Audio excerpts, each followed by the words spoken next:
Mpendwa mtazamaji, namshukuru Mungu kwa ajili ya siku tunayoanza tena darasa hili ambalo niliwahi kukupa utangulizi wake kwamba ili tuweze kumpata Mungu ama kupata vile vitu ambavyo Mungu anavitaka.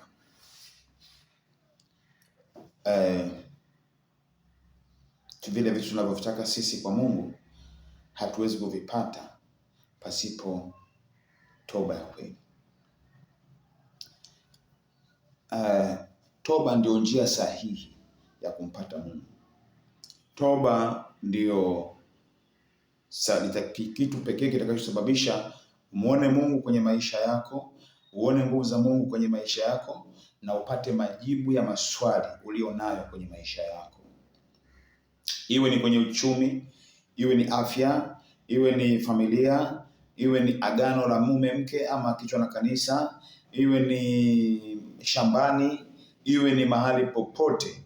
Kama unataka kuziona nguvu za Mungu kwa uhalisi wake, lazima ujue njia pekee ni toba.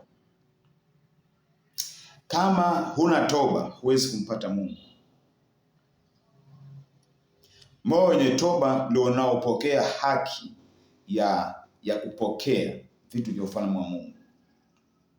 Toba ni lango linaloingiza vitu vya Mungu vije kwenye maisha yako. Pasipo toba hakuna haki ya wewe kupewa chochote na Mungu. Unajua mpenzi mtazamaji, dhambi ndio iliondoa haki ya mwanadamu kupokea urithi wake. Dhambi ya Adamu wa kwanza pale bustanini Eden ilisababisha Adamu apoteze haki ya kuishi kwenye maisha mazuri. Kwa sababu baada ya ile dhambi Mungu alimfukuza. Kasome Mwanzo sura ya 3. Alipotenda dhambi Adamu aliondolewa bustanini, akalaaniwa. Yakatokea maisha ya miba, yakatokea kula kwa jasho, ikatokea kuzaa kwa uchungu. Ardhi ikalaaniwa kwa ajili yake. Kwa nini? Si kwa sababu tu alifanya dhambi, ila Adamu wa kwanza alikosa toba. Kufanya dhambi ilikuwa sio issue. Mungu alikuja bustanini, akaona Adamu hayupo pale alipotakiwa kuwepo, akaona mkewe naye hayupo alipotakiwa awepo, akaita Adamu, Adamu, uko wapi? Adamu akaitika akasema, mimi nimejificha.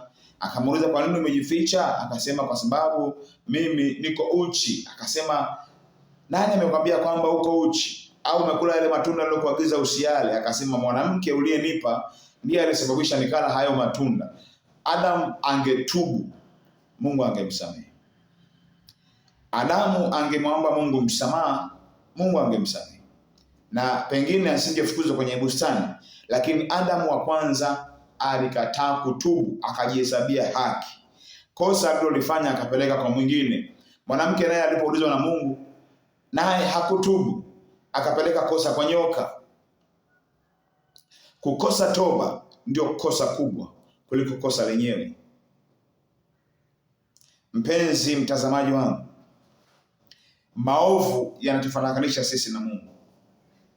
Dhambi zinatufarakanisha sisi na Mungu. Ndio maana akasema katika kitabu cha Isaya 59 mstari wa 1 mpaka wa 2 kwamba sikio la Mungu si zito asiweze kuwasikia maombi yenu, mkono wake si mfupi asiweze kuwaokoa ama kuwapa mnachokitaka, lakini maovu yenu yamewafarakisha nyinyi na Mungu wenu, hata hataki kusikia. Kwa hiyo tukubaliane, dhambi, uovu na uasi ndio sababisho la maisha ambayo tunaishi. Lakini dhambi inaondokaje? Dhambi inaondolewa kwa toba. Dhambi yoyote inaondolewa kwa toba. Shida si kwamba watu wanafanya tu dhambi, lakini watu hawataki kutubu. Na hata wakitubu wanarudia yale waliyofanya. Hiyo sio toba ya kweli. Kuna toba ya kweli na kuna toba ya kawaida.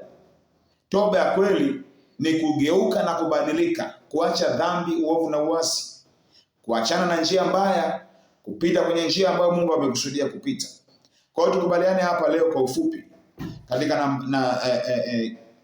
hii nafasi ya kwanza ya somo hili. Tunapoanza, kwamba shida si dhambi unazozifanya, shida si maovu ulio nayo. Shida kubwa inayofarakanisha na Mungu ni kukosa toba ya kweli. Inawezekana unaomba vizuri sana, inawezekana unajua sana kufunga, lakini nikuulize, yale uliyoyaombea, yale uliyoyafungia, umepata udhihirisho kwa kiwango gani? Si kwamba Mungu yuko mbali sana, si kwamba Mungu asikii, si kwamba Mungu mkono wake mfupi. Mungu hajawahi kuishiwa nguvu. Mungu ni yule yule milele na milele, na atabaki kuwa Mungu. Lakini dhambi zetu zinatutenga na Mungu. Kwa hiyo leo ujue jambo hili. Toba ndio mlango pekee wa kukutanisha na Mungu na kupata haja za ndani za moyo wako. Pasipo toba huwezi kumwona Mungu. Pasipo toba huwezi kuwa na thamani. Pasipo toba huwezi kuwa hai. Kumbuka, dhambi inaua. Adamu akaambiwa ukila matunda ya mti huu hakika utakufa. Adamu hakufa mwilini, hapana, alikufa rohoni. Mahusiano yake na Mungu yalikufa. Hakuna mauti nyingine mbaya zaidi ya hii, ya mahusiano yako wewe na Mungu kufa. Dhambi inasababisha mahusiano yako na Mungu yasiwepo. Leo geuka, badilika, tubu, acha dhambi, acha uovu, acha uasi, utakuwa na shuhuda.